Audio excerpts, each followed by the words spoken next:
एक मामला सूरजपुर से आया है वैक्सीन को लेकर के। वहाँ कुछ डॉक्टर्स हैं जो वैक्सीन की डोज है उसको कम करके लगा रहे हैं और उसको दूसरे का बेच रहे हैं। इनको स्वास्थ्य मंत्री जी ने कहा कि जांच भी बैठाई गई है। देखिए, वैक्सीन के मामले में छत्तीसगढ़ सरकार की ना कोई मॉनिटरिंग है, ना कोई नीति है, ना कोई नियत है। खाली बड़े बड़े पोस्टर चिपकाकर गाड़ियों को रवाना कर देते हैं और वो गाड़ियां टोटल मिलाकर 36 लोगों को वैक्सीन लगवा पाती है। तो खाली ये सरकार पेपरों में छपती है। अगर आप कल के 536 करोड़ के उद्घाटन देखेंगे तो उस उद्घाटन में 90% टेंडर नहीं हुए हैं, 90% के वर्क ऑर्डर जारी नहीं हुए। मेरे पास वो लिस्ट है, 90% के टेंडर नहीं हुए हैं, वर्क ऑर्डर जारी नहीं हुए हैं और भूमि पूजन हो रहा है। सरकार के पास पैसा ही नहीं है। 3300 करोड़ के उद्घाटन शिलान्यास हो गए, 3300 करोड़ में 300 करोड़ का भी वर्क ऑर्डर जारी नहीं हुआ है, टेंडर नहीं हुए हैं, पैसा जारी नहीं हुआ है और उद्घाटन शिलान्यास हो रहा है। तो ये सरकार जो है खाली पेपरों में छपने वाली सरकार है, काम करने वाली सरकार नहीं। जिन लोगों का राम मंदिर के निर्माण में कोई योगदान नहीं है, जिन्होंने खून तो क्या पसीना भी नहीं बहाया है और जिन्होंने 1 रुपए का भी कोई योगदान नहीं दिया है, वो आज ये बड़ी बड़ी बातें कर रहे हैं। उनको कोई अधिकार नहीं है इस प्रकार की बात करने का। प्रदर्शन भी कर रहे हैं इस मामले को लेकर, धरने में बैठे हुए। करें ना, कांग्रेस की क्या राष्ट्रीय पार्टी या यूपी की पार्टी क्या नकारा हो गई है कि इनको छत्तीसगढ़ में करना पड़ रहा है? कुछ चेक भी जारी किए गए हैं। ऐसा नहीं है, छत्तीसगढ़ के भी कांग्रेस विधायक हैं, कांग्रेस के नेताओं ने मंदिर निर्माण के लिए चंदा दिया है। 1 रुपए जिन्होंने दिया है वो लोग बात करें, जिन्होंने नहीं दिया है। कांग्रेस पार्टी ने कुछ दिया है क्या? उनको ये कहना राम का ननिहाल है और हमारा पैसा जो गया है कहीं ना कहीं ये पूरी तरह से जो है ये ऐसे ही करते हैं। आप लोग 2.25 करोड़ की जमीन सामने 18.5 खाली ननिहाल की गा रहे हैं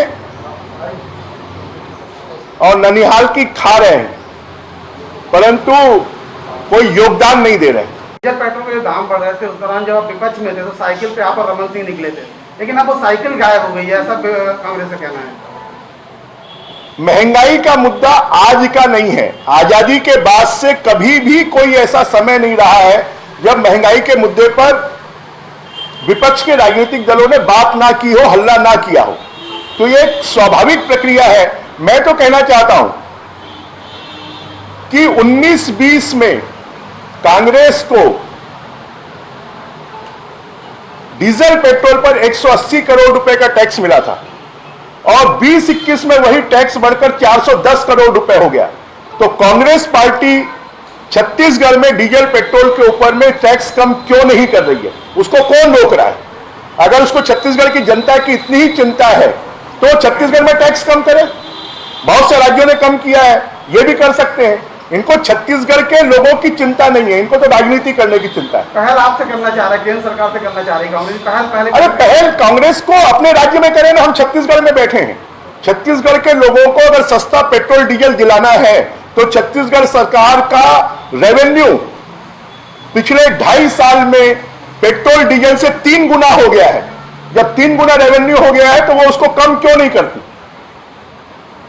वो तो केंद्र सरकार पे आरोप लगा रहे हैं। केंद्र सरकार तो पूरे देश की चिंता करती है, पूरे देश के इंफ्रास्ट्रक्चर की चिंता करती है।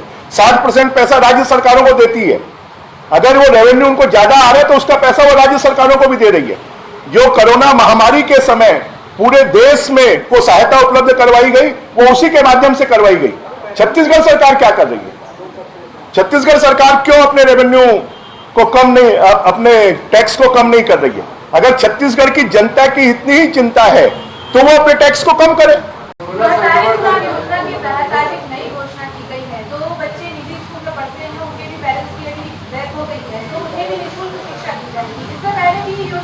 खाली योजना बनती है।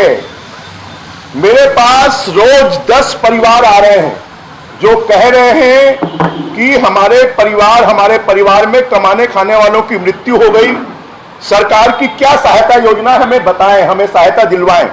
परंतु सरकार की अभी तक कोई भी एक भी आदेश जारी नहीं हुए हैं। मध्य प्रदेश की सरकार 1 लाख रुपए कोरोना से मृत्यु होने वालों को सहायता उपलब्ध करवा रही है, छत्तीसगढ़ की सरकार क्यों उपलब्ध नहीं करवा रही है? तेलंगाना की सरकार 5 लाख उपलब्ध करवा रही है, यहां की सरकार क्यों उपलब्ध नहीं करवा रही है?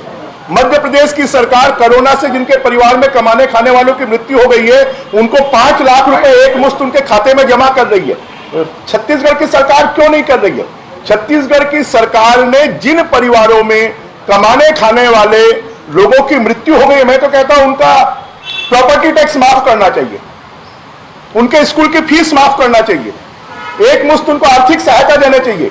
छत्तीसगढ़ सरकार एकमात्र सरकार है जो सरकार कोरोना से मृत्यु होने वाले लोगों को, उनके परिवारों को किसी भी प्रकार की कोई सहायता उपलब्ध नहीं करवा रही है, जबकि देश की अन्य सरकारें, उत्तर प्रदेश सरकार उपलब्ध करवा रही है, हिमाचल सरकार उपलब्ध करवा रही है, मध्य प्रदेश सरकार उपलब्ध करवा रही है। एकमात्र छत्तीसगढ़ की सरकार है जो कोरोना से मृत्यु होने वाले परिवारों को किसी भी प्रकार की कोई सहायता उपलब्ध नहीं करवा रही है। ये नियुक्तियों की गर्मी फिर से तेज हो गई, ऐसा नहीं 2.5 साल की नाराजगी को दूर करने के लिए नियुक्ति करते कुछ तालिका पकड़ा दें। निश्चित रूप से जो लालीपाप अभी तो दिखा रहे हैं, पकड़ा नहीं रहे हैं।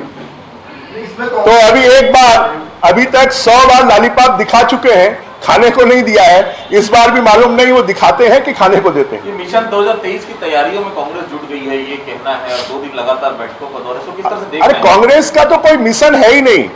कांग्रेस का तो मिशन है खाओ पियो मौज करो। जनता पार्टी प्रदेश सरकार के खिलाफ महाअभियान शुरू हुई है, 2 दिन तक ये चल रहा है। आज भी शक्ति केंद्र में जा रहे हैं, सवाल भी पूछ रहे हैं, आप लोग को फर्क पड़ेगा इससे? निश्चित रूप से जनता में जागृति आ रही है। हम जनता से पूछ रहे हैं रेप माफिया कौन है, हम जनता से पूछ रहे हैं ड्रग माफिया कौन है, हम जनता से पूछ रहे हैं कि लोगों के घरों तक दवाई पहुंचना चाहिए कि शराब पहुंचना चाहिए, हम लोगों से पूछ रहे हैं जंगल कटाई के पीछे कौन है, हम लोगों से पूछ रहे हैं हाथियों की हत्या के पीछे कौन है, हम लोगों से पूछ रहे हैं कि ये भूमाफियाओं के पीछे कौन है।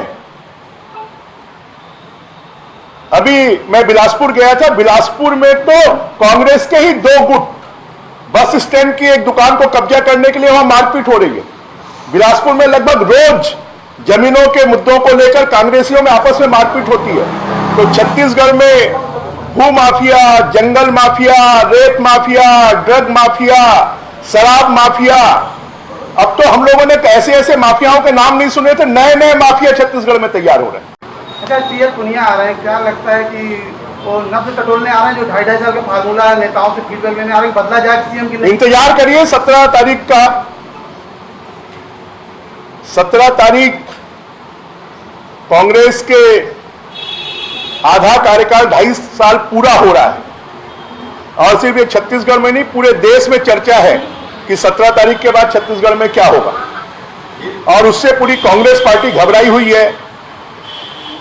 पंजाब में उथल पुथल है, राजस्थान में उथल पुथल है, अब छत्तीसगढ़ भी उसे अछूता नहीं है।